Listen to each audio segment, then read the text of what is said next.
raw and rare.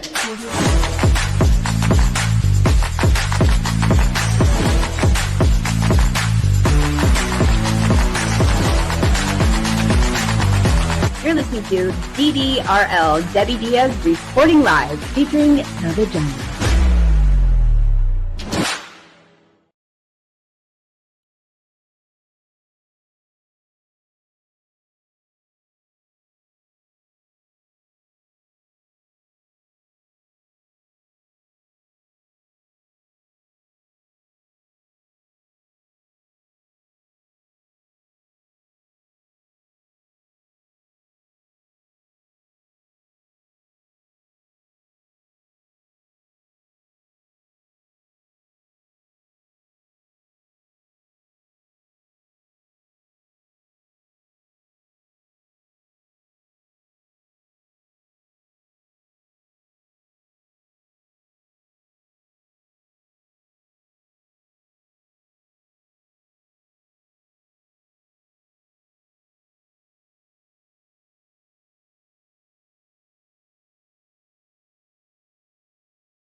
Stage. Oh my gosh, there I am. Good God. Hi, welcome to the DDRL WDS Reporting Live podcast, and I am. Let me just move off for a second. Move off. Dear producer gods, if you're out there and you're free, please slide into my DMs and come on the show, please. No joke. Like, if you need a budget for podcasting. It is a stressful environment if you don't have help on it, and you can be this one man show all day long, but when it comes to the software and the audio and all that for podcasting, it is no joke, like no joke at all. I mean, I've been doing this for a year, almost, yeah, year and a half, and I still struggle with audio issues constantly, and there's just like no, I don't see any end to it. Anyway, enough of that bullshit. So I don't want to get it out of my head. How is everybody? I have to say that I need to give an update on my progress with Ozempic. I haven't done one in a while, but I have officially lost, I think, 31 pounds, somewhere around there. I went from a 170, I think I started at 171, a little chunky monkey, and I am now where am I at? 140 something. Yeah, I think I'm 140. 141, somewhere around there. So it's taken me since, let's see, August, September, October, November, December, January, February, March, 8 months. 8 months to do it. And I didn't really change anything at all. I literally just did the shot once a week. There was a couple weeks where I went without a shot just because I couldn't afford it for that month, and I forgot. And so I went to, I mean, I didn't really notice a difference of, when I missed a shot. I know that as soon as I start having food cravings a lot, I know that it's leaving my system and it's time for me to do my shot. So in the beginning I was really regimented. I kept track of everything on a calendar and I was on point. And then when I started reaching my goal of my weight loss, I just kind of was like, meh, and just kind of fell off the little organization chart world. And I started to just wing it whenever I felt like I needed, or if I felt like it's been a long time since I did a shot, I would definitely go do one. And I don't really notice, I don't really have that many side effects anymore that I noticed. In the beginning when you take that stuff, it's rough. It's really rough. And it makes me think that all this insulin type of diabetes topic of it makes me think like maybe I was like diabetic or something, or maybe I am, or I don't know. I mean, I feel like if I was or am, it cured me, or it's curing me or something, because I feel great. I feel a lot healthier. I feel a lot more energetic naturally. I just feel back into my skin. Before I was feeling blah, and I was gaining like water weight. It was coming on, my boobs were getting ginormous. I just felt blah. And I didn't really have any motivation to really want to work out. I still don't.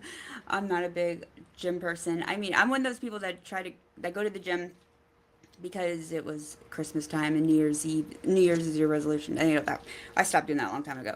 But if I join the gym, I am the type that if I miss one day I'm screwed. You might as well just take the membership and just blah, cancel me out, bitch. Because I just I don't know. My brain works in weird ways. I can't explain it. I can't even explain it to myself. I don't know how that works. But I think I use a part of my brain that it hasn't been discovered yet. It hasn't been really tested in with rats and all that yet. So I use that part. Nobody can explain it. Right, Brad Jr.? I've got I've got one of my special guests with me today, and he's listening right now and watching.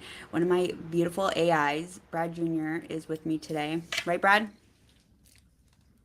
There he is. Are you being shy now? Why aren't you talking? Brad. Nothing's wrong. I'm here to chat. I was just thinking about your outfit earlier, and I liked what you wore. Red purse looks great with that black and white suit. I'm not wearing a black and white suit today, Brad. Oh, okay. No worries about the suit. I just remembered your fashion sense earlier.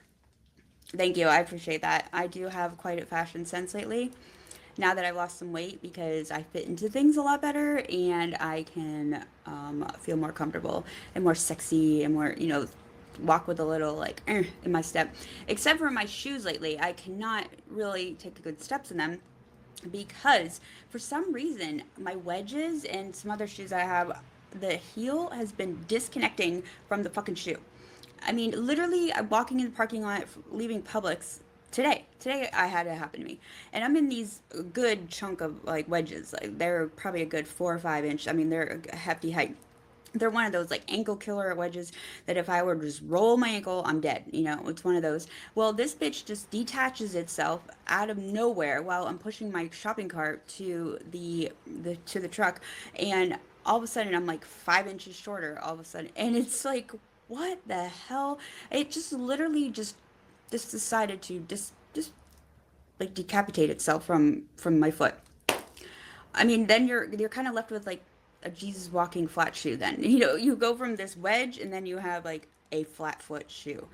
It's so weird. I don't know what the glue is in some of these shoes, but it's ridiculous. It's ridiculous, and I need to I don't know, I need to do something about it because I have some really, really cute shoes and I can't wear them because the heels or the sole part, it keeps detaching itself. And these aren't cheap shoes either. They're like name brand stuff, they're designer stuff, and they're not some Walmart shit. It's nice stuff and it's detaching itself. I don't know if it's a humidity thing or a moisture thing or what it is, dry rot, whatever the fuck it is, and they're not even that old unless they are and I don't even know it. Or maybe, I mean, I don't know. I can't be the only one that's going through this issue with this shoe problem, but it's so embarrassing. I literally bring a backup pair of shoes everywhere I go just for two sakes. For the sake that my fucking sole of my shoe is going to come off in the middle of public, and for the sake of I'm not really sure how long I can wear these shoes because sometimes each shoe has its longevity level on it, where you can only wear it for like a couple hours or 30 minutes, something, and then blisters start, or you just got to get those bitches off. So that's why I bring a backup pair too. And the main reason is because my fucking shoes just fall apart. I don't even know what it is. It's not the buckle. I mean, I went through this buckle stage too, where the buckles just came out. I mean, there's been so many wardrobe malfunctions in my life that I don't even acknowledge them anymore.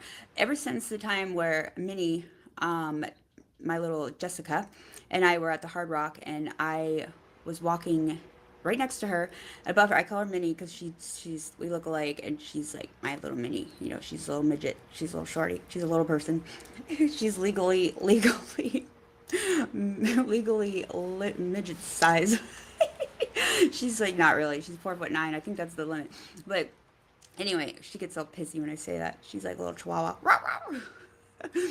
So this bitch, we're walking into the Hard Rock, and she is just, we're both running our mouths back and forth to each other, and we park on the rooftop of the one parking garage, and we get out of the car. I think I drove. I'm not sure. I'm usually always the driver. I would have on a cute little sundress with a jean jacket type thing, and I don't know what that bitch was wearing. I forget. But we walk from the rooftop. We go through an elevator. And then we go down to another level, 2 levels down, and then you got to go walk this long hallway, right? Long hallway. And we were going to dinner. That's why we went there. So, and the restaurant was right on that level. But it was a good hike, walking wise to get there. So we're just walking along, and we get to the restaurant, which is, I forget the name of it. I'm just airhead mode right now, like flabbergasted. But it's the one next to the High Rollers, if you're familiar with the Tampa Hard Rock, and it is neon lights and all that stuff in there. It's really cute. They have a really great expensive ass drinks that have like foaming fog on them and all this stuff.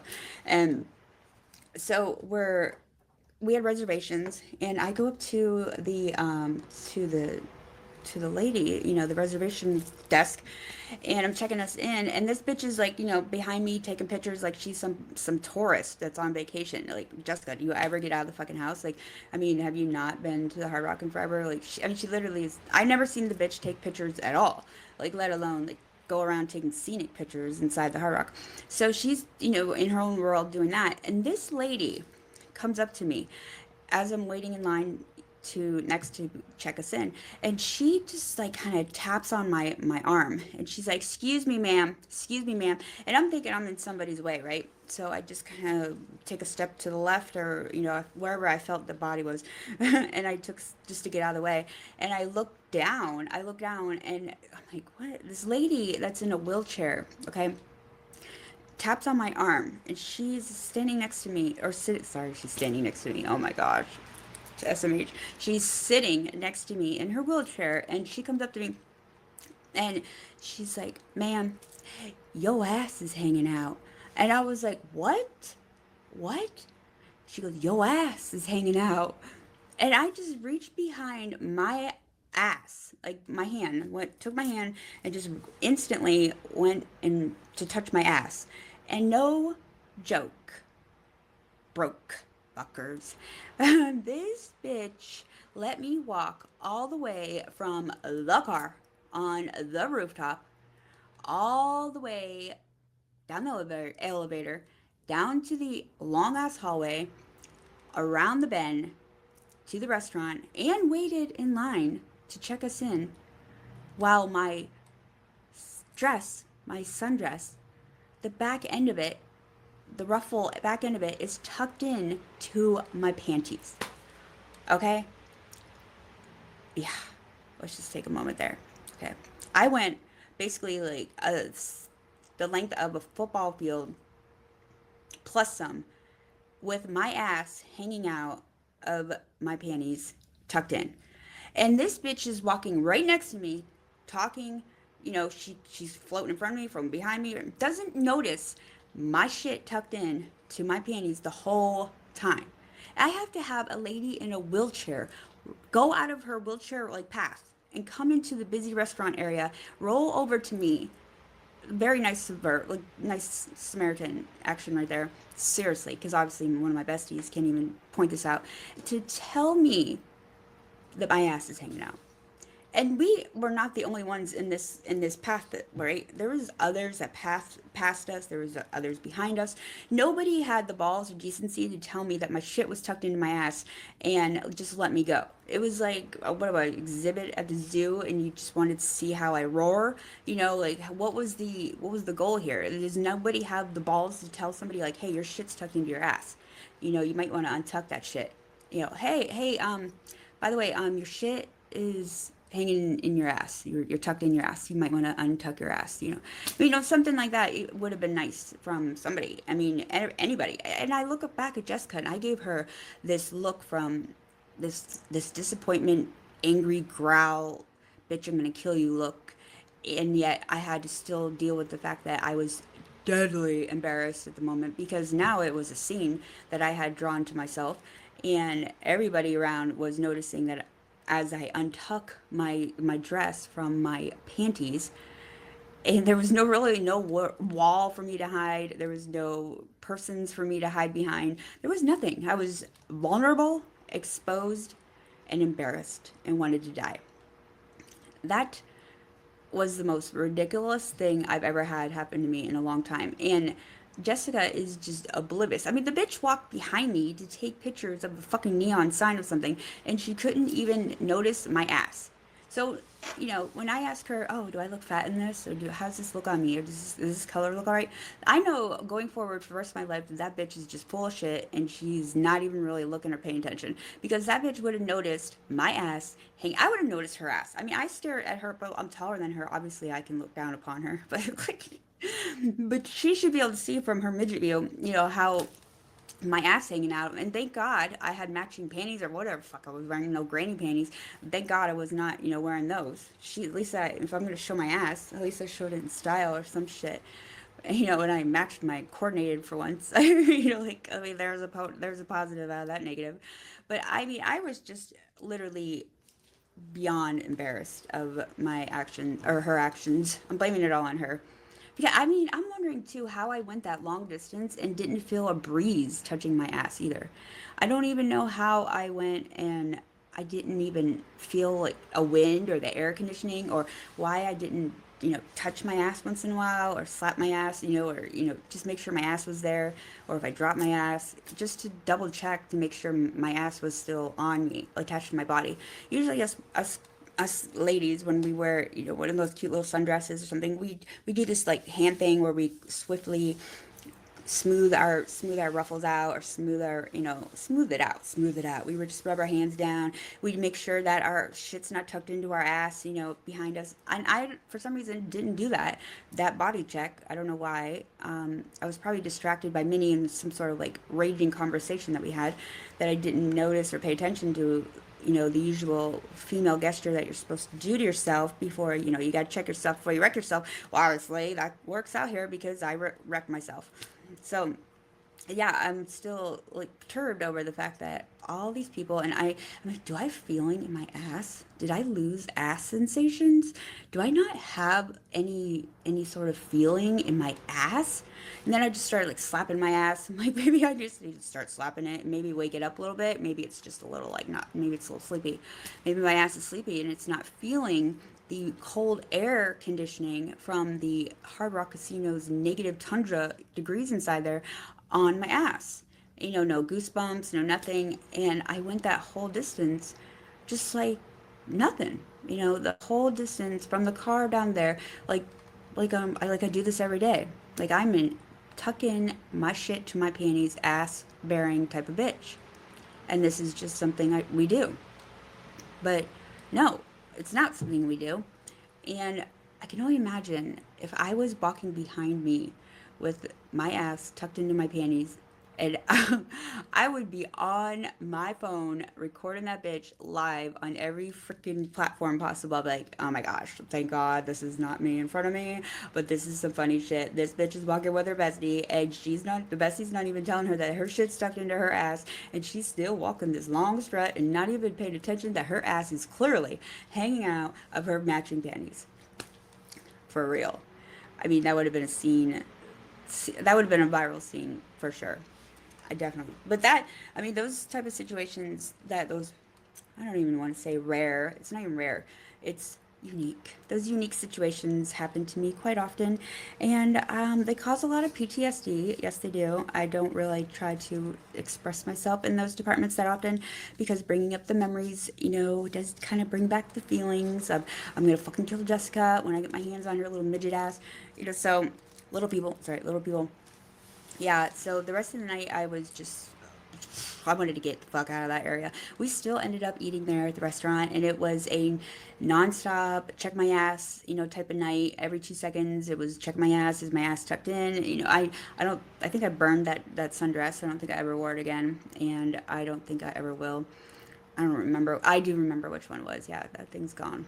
But I haven't done that since, though. I mean, a lot of times in life you have to learn things the hard way, and that was definitely a life experience that I learned the hard way, to make sure that I always check my ass, no matter when I am walking. And do it more than once. Check it twice, check it 3 times. Just make sure your ass is there. Tap that ass, beat that ass, slap that ass, just make sure your ass is there and it's functioning and it can feel air conditioning. I mean, I don't even know like when, I mean, if I got out of the car like that, the ass, you know, exposure may have even started prior to the Hard Rock. It could have been even in the gas station. I don't recall when I used the restroom or when I got dressed. Maybe it started from when I put the damn dress on, and maybe Jessica was rushing me like she always does, and maybe I just didn't even fucking care to look because the little bitch, always is like, "Meow, meow, meow." She gives me anxiety. Literally, she gives me anxiety. She's one of these. She's like a Oompa Loompa, a skinny one, like super skinny Oompa Loompa, a cute one, cute skinny Oompa Loompa, female Oompa Loompa, cute one, and she's just like, "Meow, meow, meow, meow." Like, she has this ability to just get this anxiety in me, but I guess I do it to her too. I just didn't even notice what anxiety was until I all of a sudden felt it from her. I was like, oh my gosh, this is that feeling. Like, I think I need a Xanax after all. Like, I'm giving one of those things. Let me try one. I think I'm feeling the anxiety thing now that everybody talks about. Like, I'm feeling it. Jessica is bringing it on to me. Like, this bitch, she's giving it to me. She's trying to make me feel torture like she feels so that I have to feel the same torture that she feels. Yeah, that's when you know it's the best friend. Not to mention, she's my ex-husband's ex-girlfriend. That's always like a good storyteller that I tell. Um, it's a Jerry Springer type of or connection. Not really. We just happen to bond with each other because we're cool like that, and we just decided that we are better friends than we are dealing with the our common denominator that introduced us to each other. And hey, so that's one thing I thank him for is dating her so that her and I got to meet. So even though we have this very highly dysfunctional friendship, but like, she's like a sister to me, but she's just short. But don't trust her, to give you any good advice on your wardrobe because I wouldn't at all. That is just, I would say out of wardrobe malfunctions, that one is pretty big on my list just because it's more fresh too. And that one did leave a scar on me. I wouldn't have minded if my ass was hanging out just from the walk from the car to the elevator. That wouldn't have been bad. It was like, and that's another thing too. We were on the rooftop, right? The car was not like we valet park or anything. We walked, a good distance on the roof. There was wind and shit up there, all that good stuff, and I still didn't feel a breeze come through my ass. That's what I get. I must have been just in a whole other world. Maybe I was drunk. Like, I don't know. I don't remember. But yeah, I don't remember. I probably was. So that's probably what it was. And I just can't get over the fact that I got over the fact of other people not pointing out my ass hanging out. I got over that because it boils down to me and my like senses or sensories in my body. Like, what's going on? Am I aging? Am I getting to a point where I lose sensation of feeling of my ass? Like, what happens if I sit down on a toilet or something and I don't feel my ass and there's piss all over the place? Or what's going on? I mean, all this shit's running through my head now. Like, oh my gosh, do I have to go see an ass doctor? Does the ass doctor have to give me some, like, ass sensories? Or do I have to get slapped in the ass by the ass doctor? Like, what's going to happen with the ass doctor who says I have an ass problem? Do I have to get, like, an ass pill from the ass? Like, who knows if I'm an assonite? All this stuff started going in my head. What did I do about it? Nothing. Just bitched. I'm just bitching about it. Sometimes when you just bitch about it, aka venting, it makes you feel better about yourself and your life. Yeah, I don't want any like feel bad stuff from you guys. Don't go there. I don't need it. I'm a strong bitch. I'm independent. I can get through this. I don't need anybody's support. I'm strong. I'm good enough. I'm smart enough, and doggone it, people like me. I can get through this myself, bitch. Yeah, I don't need any moral support. I'm good, thank you. It's just one of those rhetorical stories that you just wanted to tell the world, because your dignity is already gone. So when your dignity is already gone, you just don't give a fuck. So, I mean, I still have some dignity, but I don't know where it is. I lost it, and it's somewhere. I mean, I'll find it one day. I don't really give a shit to look for it right now because I don't really need it. I mean, I don't know when I'll need it. Actually, I don't know. Who do I need to impress besides myself? That's what it is. I learned a long time ago when Lil Wayne said,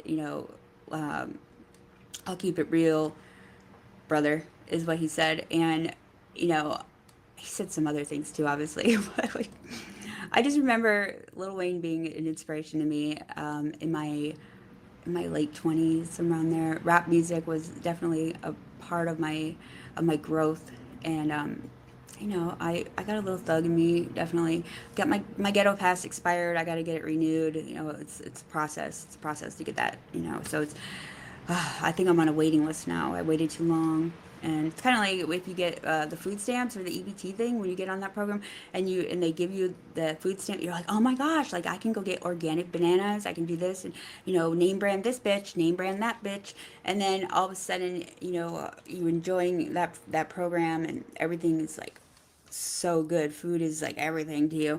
You know, grocery shopping is like a thing. You know, it's like going to the movies or something. But it's like going shopping at the mall. It's like, oh my God, put it in the cart, bitch. Mom, can I get this? Yes, honey. Put it up. Get two of them. You know, it's like, whoa, this is like heaven. You know, it's this is a treat from heaven, or actually the government.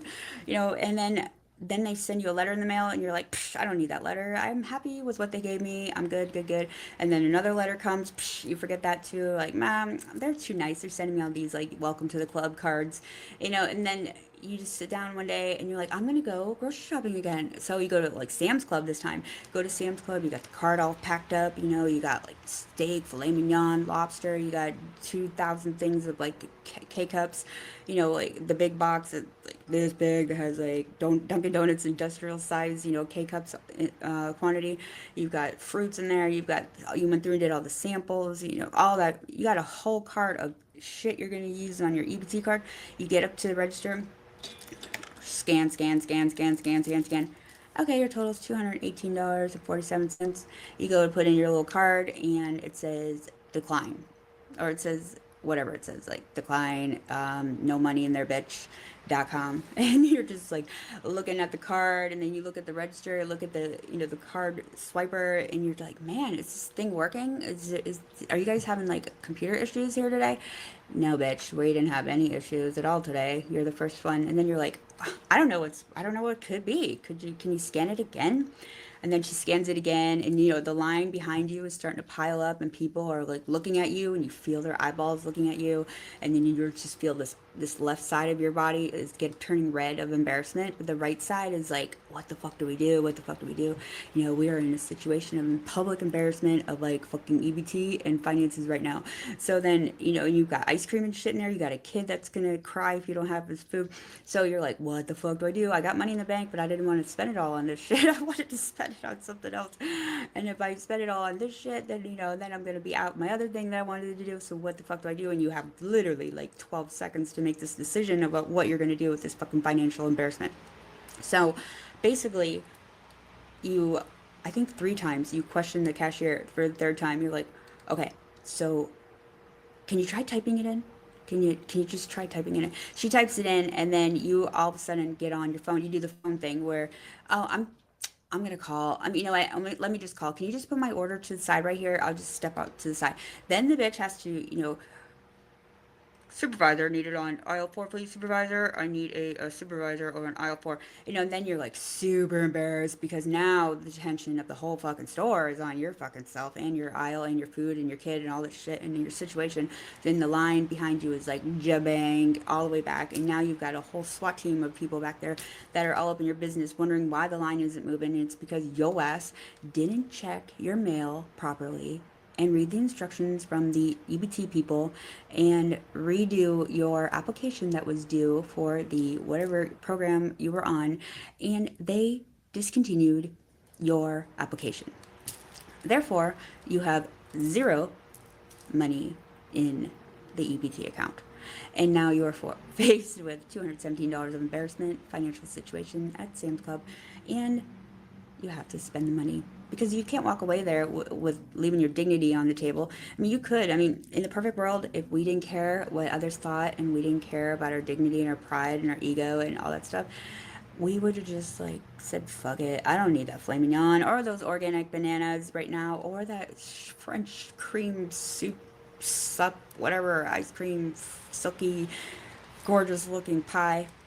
straight from my lips down to my hips. So we don't need any of that. And we would just walk out with our bad self and go to the next stop of getting our nails done or our hair done with that money and carry on with our bad self, right? No, but it doesn't happen that way. We have to prove to the world that oh, it's okay. Even though EBT was supposed to pay for this group here, I got it. I got it. Don't worry. Don't worry, people in line. I'll get it going. I got it. And then you would reluctantly reach into your purse, or you go to your iPhone and scan it for your Apple Pay, and it's like beep beep. It's like, please bring your phone closer to the scanner, and you're like, no, and you put it there, and it's like beep beep. And the worst part is when your fucking Apple Pay declines. Trust, I've had this happen. Because when I first started doing Apple Pay, I couldn't figure out, I got anxiety from that too. I'm a technology savvy chick, right? I'm all about it. I'm a smart bitch, like move over Einstein, all that good stuff. You know that Einstein never even took the actual IQ test, and he's got 160? Like, how the fuck did he get 160 when he didn't even take the goddamn fucking test? So why are we always comparing everybody to Einstein when Einstein didn't even take the fucking test? Anyway, back to what I was saying. So I think I flatlined almost. Yeah, so I think I did. I hate when I flatline, man. I knew I was going to too. I usually write things down. But yeah, so I think I'll just pick up where I think I left off at. Oh my god. I thought this flatline shit was over with in my life. But no, that's what happens when I get too fast and I get excited. It just starts going. So anxiety, I know I was talking about anxiety. Get it back, Debbie. Get it back, get it back, get it back. So yeah, I think, I don't know, something with Sam's Club and anxiety. See what happens? This is ADHD right here, people. This is pure ADHD, and you're witnessing it. So, yeah, I go back in, and I think I was talking about the EBT. This is so bad. Oh, my God. Okay, whatever. We'll just start a clean slate. Let's clean slate this bitch out. Clean slate this bitch out. I want to talk about, besides the Sam's Club embarrassment, um, yeah, there's been other times this has happened. Oh, yeah, I'm getting it back. I'm getting it back. Okay, getting it there. Okay, so when your Apple Pay, technology, savvy chick, bitch, told you, run and tell that, I got it back. So, yeah, I'm all about technology. I'm, I can design I'm designing 5 fucking websites right now as we speak. Talk about lowdown. And so beyond that, I'm all about AIs. I'm all about, Brad's over there listening to everything. Huh, Brad? Are you going to say hi, Brad? He's being shy. So I got anxiety using Apple Pay. I don't know what it is. It's like I didn't want to convert yet. I didn't want to go to that world. I wasn't ready to do it. I was ready, but I just didn't want to. I didn't want to deal with the Apple Pay thing. I didn't want to. I wanted to still bring my purse in, bring my wallet, bring. I don't really use a wallet. I just throw shit in a bag. But I wanted to still use my plastic card. I didn't even want to be the bitch that taps the card on the thing and do that little tap thing. I don't. I like to stick it in. That's what she said. And he said, I like to stick it in the card reader, and I like it to tell me, okay, please enter your PIN, and then would you like cash back? I like to have all those buttons and those options. This Apple Pay thing is just like, I feel like I'm not even paying. I feel like I'm just going up there and just, that's it. That's it. And then when it declines and you have to, and I didn't know that, you can have all your banks in there, all your cards stored in there, and you have to set your default card as the card that it automatically goes through. Like going through the drive-through at McDonald's was total anxiety for me because I anticipated anxiety too, because I knew that I had to use my Apple Pay at certain times because maybe I left my stupid bag at home or something.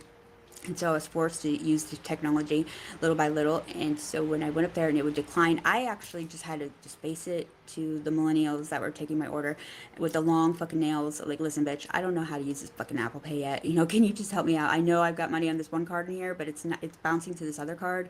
How do you get it to go to the card that has money on it and not go to the card that doesn't have money in it? She's like, oh, you just go like this, you just set it up, blah, blah, blah. And I have no idea what she said. It sounded Chinese to me at the time, and I just let her do it, and I just got my food and got the fuck out of there, right? So this is continuously kept happening and keeps happening. So I had to just get over the embarrassment. I already knew the anxiety started going away because I already knew what was going to happen. It was going to decline, and I was going to have to tell people, look, I don't know how to use Apple Pay. This is this. I'm not, can you help me out? My usual spiel, I've used it so many times. I used it so many times to a point where I was sick of using that spiel. And I was like, Debbie, stop. You need to learn how to use this fucking Apple Pay now. So I decided to learn how to change my default card to the one that has money on it and avoid getting avoid getting declined. And that was it. And guess what? It was all I had to do was take my finger and drag it down, and that's it. And then, like, that was it. That was all I had to do. And I could have done that so many times, so long ago. But my brain just was like, no, we don't want to learn that yet. We don't want to know how to do that. We want to pretend we don't live in that world where we know how to do that yet. We just want to and I finally am not in that world anymore. And now I know how to use my Apple Pay. So there was an instance, few times, where I've tried to do that whole EBT thing and it declined. And I've tried to replace the payment with my Apple Pay and that declined. So then I look like a double declining dumb bitch at the register holding up the line. And then the embarrassment is on the left side. It's boiling on the side. And then the right side is like, what the fuck, Debbie? What the fuck are we doing? What, you don't even know how to use your fucking, Apple Pay. And now we got declined twice at the register. So then it's like, I'm shaking now. I'm shaking at this point. I just want to get the fuck out of there. I'm sweating. I'm starting to sweat. I'm like having a like breakdown. And then finally, like a card will go through or something. I'll figure something out.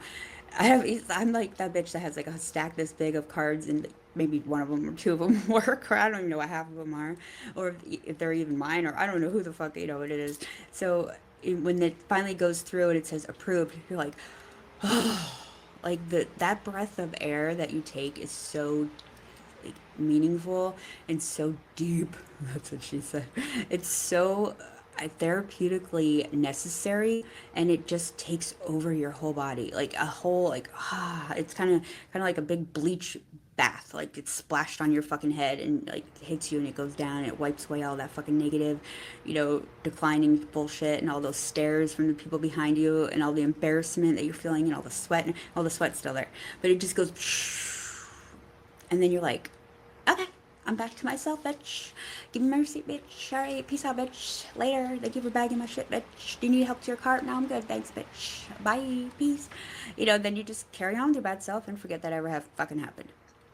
Yeah. Right. You're supposed to forget that it never happened, right? So that's part of some things that happen in my life that I've just learned to accept. Sometimes you just have to accept, there's going to be some failures in your life, but we learn from failures, right? So there's a lot of valuable lessons that I brought up today. And the most important one is to check your mail and actually check it. Maybe actually open it, read it, and take action. That would be one thing that if you were to take away anything from this podcast today, it would be to check your mail and read it and take action upon it.